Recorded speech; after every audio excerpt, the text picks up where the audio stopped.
एक शमी का पौधा ऐसा होता है जो योनियों में, वृक्ष की योनि में अंतिम योनि पर लाकर रुक जाता है।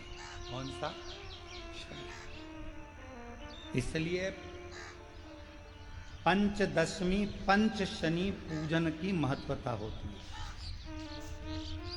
क्यों कहा जाता है कि अगर कोई आपको ज्यादा परेशान कर रहा है, बहुत टेंशन दे रहा है, बहुत ज़्यादा अगर वो इतना हताश हो गए कि आपने सोच लिया अब तो मर जाऊं तो अच्छा है, इसका नाम लिख जाऊं, ये सब चीज करने से अच्छा है पांच दशमी। दशमी जानते हो? पांच दशमी, कोई सी भी पांच दशमी आप चुन लीजिए, परंतु वो दशमी अमावस्या के पहले वाली नहीं होना चाहिए, वो पूर्णिमा के पहले वाली दशमी। पांच कोई सी भी दशमी पर शमी के वृक्ष के नीचे जाइए, घी का दीपक लगाइए, शुद्ध जल तांबे के पात्र में लेकर जाकर अर्पित करिए।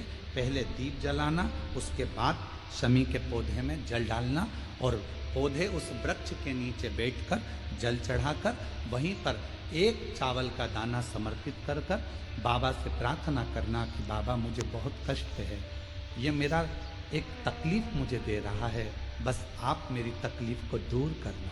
शिव की ऐसी कृपा होगी। पांच शमी पूजन, तो हमारे यहाँ शमी के पत्र की बड़ी पूजन का महत्व है। पांच दशमी पांच शमी पूजन कर ली जाती है तो जो भी आपका द्रोही होता है वो आपसे दूर हो जाता है या आपसे स्नेह कर कर आपके करीब आ जाता है। ये शमी पूजन वृक्ष योनि के अंतिम योनि का पूजन। सारे वृक्षों पर पत्थर पड़ जाते हैं पर शमी के पौधे पर पत्थर किस लिए हम मारेंगे? कौन मारेगा? उसमें तो कांटे लगे रहते हैं, कौन मारेगा उसको? क्या कांटा झड़ाएगा पत्थर मारकर? नहीं। हम तो यहां तक कहेंगे कि शमी की आराधना साधना आपके द्रोहियों को, दुश्मनों को भी दूर कर देगी। और मेरी जीजियों, मेरे जीजाओं, मेरी बेटियों, बेटाओं, मेरी माताओं, मेरे बुजुर्ग माता पिता स्मरण करें, जब जब यदि आपका हृदय दुखे, मन दुखे, तो एक शमी की पत्ती को शंकर के शिवलिंग पर जरूर चढ़ाएं, सारे दुख अपने आप समाप्त होना प्रारंभ। शमी का तो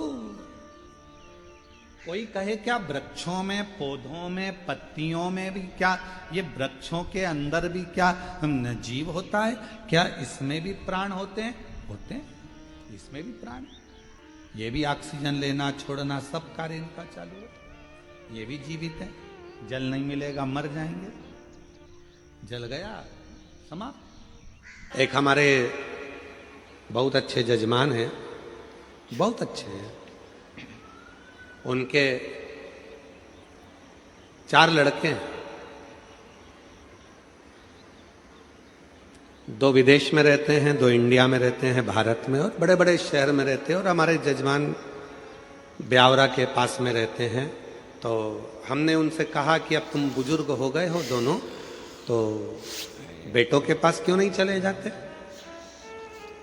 तो कहा गुरुजी हम गए थे, हम विदेश के दोनों बेटों के पास गए। हमारा एक बेटा बेंगलोर में रहता है, हम वहाँ भी गए। फिर एक हमारा बेटा हैदराबाद में रहता है, हम वहाँ भी गए। अच्छा, तो फिर अब इस अवस्था में, इतनी बुढ़ापे अवस्था में तो तुमको बेटों के पास रहना चाहिए, तो फिर यहाँ क्यों वापिस ब्यावरा आ गए, फिर वापिस यहाँ रह रहे हो क्यों? गुरुजी हम वहां रह तो रहे थे, पर ऐसा लग रहा था कि वहां से हमारा अपनापन खत्म हो चुका था। गुरुजी, माँ बाप के पास जैसे बेटा रहता है उसको लगता है कि ये मेरे माँ बाप हैं और इनके पास जो कुछ भी है उस पर मेरा हक है। जैसा बेटा रहता है अपने माँ बाप के पास में और उसको लगता है कि ये मेरे माँ बाप है और उनके पास जो है उस पर मेरा हक है, पर आज हम आपसे कहते हैं गुरुजी, जब माँ बाप अपने बेटे के पास रहते हैं तो ऐसा लगता है कि हम किसी पड़ोसी के घर में कुछ दिन रहने के लिए आए हैं, किसी पड़ोसी के घर में। हमें अपना हक नहीं लगता, डर लगता है।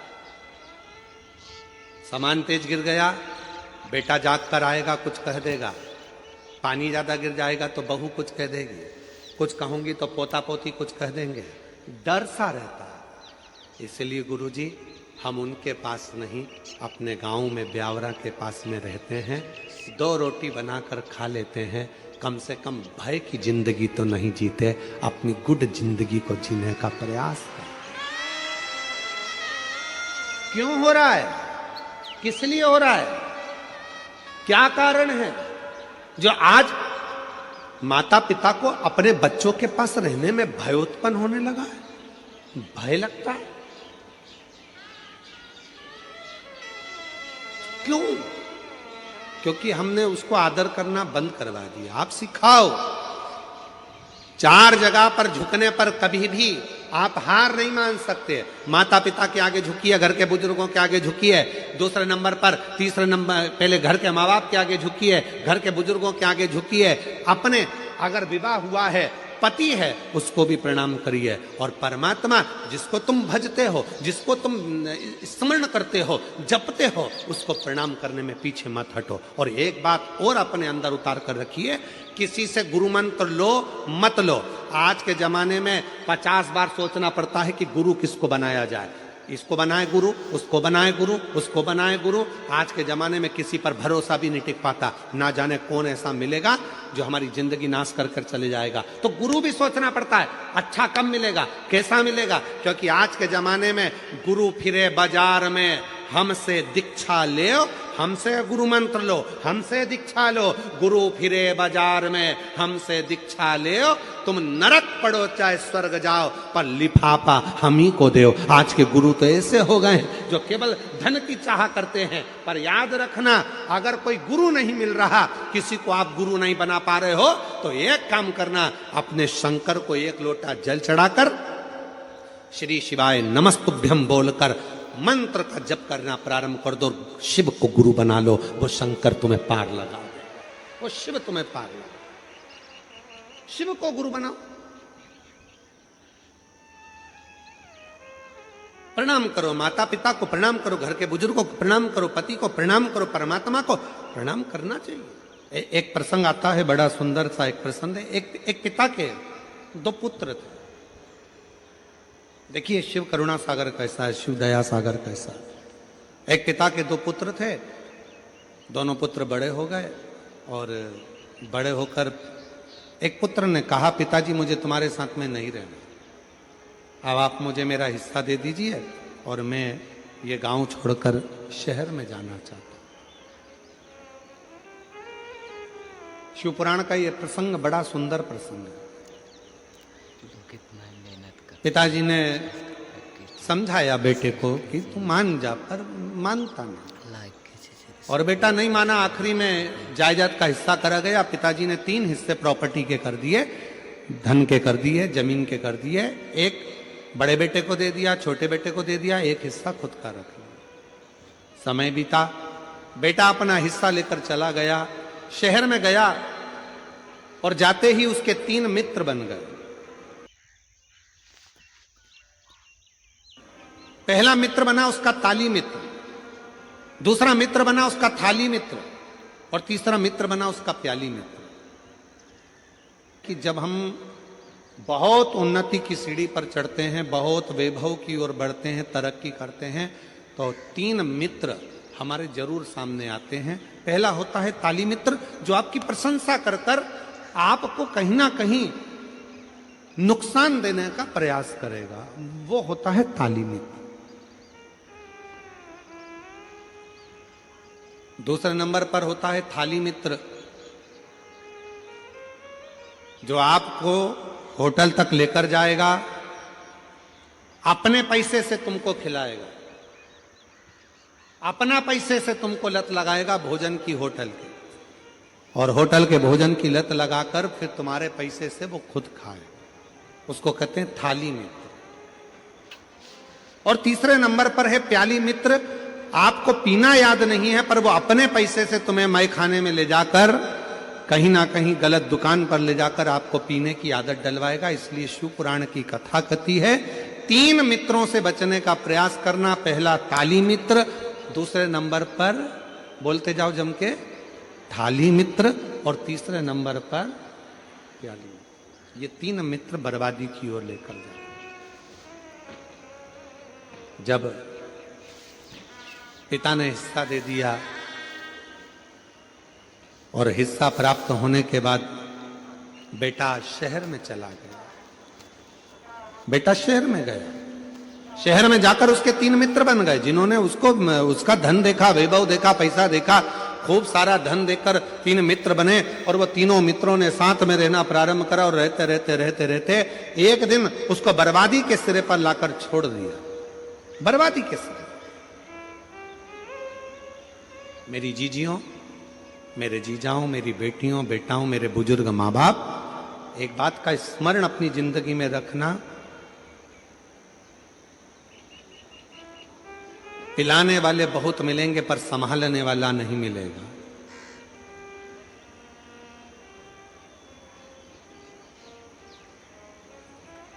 बर्बाद करने वाले ढेर मिलेंगे पर आबाद करने वाला कोई ना मिलेगा।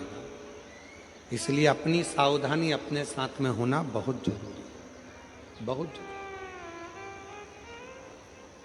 जो बेटा गया था शहर में, वो थोड़े ही दिन में पूरा बर्बाद हो गया, पूरा बर्बाद, कुछ नहीं बचा, कोई संपदा नहीं, पूरी की पूरी बर्बादी उसकी हो गई। आखिरी में वो अकेला पड़ गया। जो मित्र बने थे, ताली मित्र प्रशंसा करने वाले, थाली मित्र खिलाने वाले, प्याली मित्र मैं खाने में ले जाने वाले, मदिरा की दुकान पर ले जाने वाले, ये तीनों मित्र भी साथ छोड़ दिए। कुछ भी उसके पास में नहीं बचा। तब उसके स्मरण में आया, अब करूं तो करूं क्या अपने गांव वापिस चले जाऊं? अगर गांव जाऊंगा पिताजी धक्का मारकर निकाल देंगे तो कहां जाऊंगा? फिर भी एक बात प्रयास करता हूं कि गांव जाता हूं। मित्र के पास गया, पहले गया अपने मित्र ताली मित्र के पास। अरे यार तू तो मेरा साथ देता था, मेरे को बस गांव जाने के लिए मुझे 100 रुपए दे दे। 100 रुपए ना दिए। फिर गया थाली मित्र के पास में, जो होटल में बैठकर साथ में खाता था, उससे कहा मुझे थोड़ा सा पैसा चाहिए, मुझे गांव जाना है। उसने भी नहीं दिया। प्याली मित्र में नहीं दिया। तब अकेला पैदल पैदल पैदल पैदल अपने गांव पर जा रहा, पैदल पैदल। और जब गया देखा पिताजी खेत में काम कर रहे थे, खेत में काम कर रहे। देखा काम करते करते पिताजी का ध्यान गया अपने बेटे पर, और बेटे पर जो ध्यान गया तो पिताजी ने बाहें फैला ली। और जैसे ही बाहें फैलाई बेटा दौड़ कर गया और पिता के गले लग गया। पिता के जैसे ही गले लगा तो बेटा रोकर, धड़क कर रोकर कहता है, पिताजी मैंने पूरा धन बर्बाद कर दिया, पूरा पैसा मेरे दोस्तों ने खा लिया, सब कुछ मैं बर्बाद हो गया, सारे पैसे को मैंने गलत जगह पर लगा दिया, और तो भी आपने मुझे अपने गले से लगा लिया। पिताजी ने कहा बेटा धन चले गया कोई बात नहीं, संपदा चली गई कोई बात नहीं, पर तू तो मेरे पास में आ गया ना, चिंता मत कर, चिंता मत कर, तू मेरे नजदीक में है ना। जैसे एक पिता अपने पुत्र के लिए बाहें फैलाकर, हाथ फैलाकर खड़ा है, और कैसा भी पुत्र है उसको गले से लगा रहा है, उसी तरह मेरा शिव है, उसी तरह मेरा शंकर है, उसी तरह मेरा देव अधिदेव महादेव है, बाहें फैलाकर खड़ा है। जब दुख आए, तकलीफ आए, कष्ट की घड़ी हो, बहुत दुनिया ने धोखा दे दिया, ठोकर लग जाए,